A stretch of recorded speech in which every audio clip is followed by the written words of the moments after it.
মধ্যপ্রাচ্যে যুদ্ধের উত্তেজনা যত বাড়ছে ততই সামাজিক যোগাযোগ মাধ্যমে ছড়াচ্ছে নানা দাবি। এরই মধ্যে নতুন করে আলোচনা এসেছে মেঘ চুরি। শুনতে চাঞ্চল্যকর মনে হলেও এটি আসলে একটি বহুল প্রচলিত ভুল ধারণা বা ষড়যন্ত্র তত্ত্ব।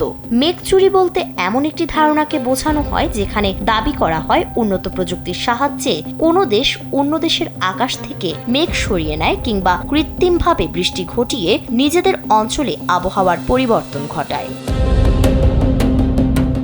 সম্প্রতি সামাজিক যোগাযোগ মাধ্যমে ছড়িয়ে পড়া কিছু দাবিতে বলা হচ্ছে যুক্তরাষ্ট্র উন্নত প্রযুক্তি ব্যবহার করে অন্য দেশের আকাশ থেকে মেঘ সরিয়ে নিচ্ছে, ফলে কোথাও খরা আবার কোথাও অস্বাভাবিক বৃষ্টিপাত দেখা দিচ্ছে। স্যান্ডেলিনা সো রূপচর্চায় আভিজাত্য। এমনকি কেউ কেউ দাবি করছেন ইরানকে ঘিরে চলমান সংঘাতে যুক্তরাষ্ট্র ব্যস্ত থাকায় এই তথাকথিত মেঘ চুরি বন্ধ হয়েছে, আর সেই কারণেই মধ্যপ্রাচ্যের কিছু এলাকায় বৃষ্টি ফিরে এসেছে। এই প্রেক্ষাপটে ইরাকের এক সংসদ সদস্য একই ধরনের অভিযোগ তুললেও তার পক্ষে কোনো প্রমাণ উপস্থাপন করতে পারেননি। বরং বিজ্ঞানীরা বলছেন এমন দাবি বাস্তবতার সঙ্গে সামঞ্জস্যপূর্ণ নয়। ইরাকের আবহাওয়া অধিদপ্তরের কর্মকর্তাদের মতে মেঘ চুরি করার মতো কোনো প্রযুক্তি এখনো মানুষের হাতে নেই, আর আবহাওয়ার পরিবর্তন অনেক আগেই বৈজ্ঞানিক পূর্বাভাস অনুযায়ী ঘটে থাকে।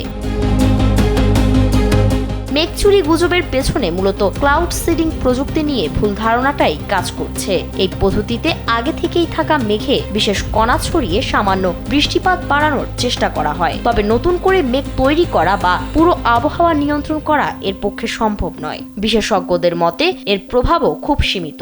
নির্দিষ্ট পরিস্থিতিতে মাত্র 10 থেকে 15% পর্যন্ত বৃষ্টি বাড়ানো যায়। গবেষণায়ও দেখা গেছে এক জায়গায় ক্লাউড সিডিং করলে অন্য জায়গায় বৃষ্টি কমে যায় এমন কোনো প্রমাণ নেই। বরং বিজ্ঞানীরা বলছেন মধ্যপ্রাচ্যের সাম্প্রতিক অস্বাভাবিক আবহাওয়ার বড় কারণ জলবায়ু পরিবর্তন, যার ফলে কখনো অতিবৃষ্টি আবার কখনো দীর্ঘস্থায়ী খরা দেখা দিচ্ছে।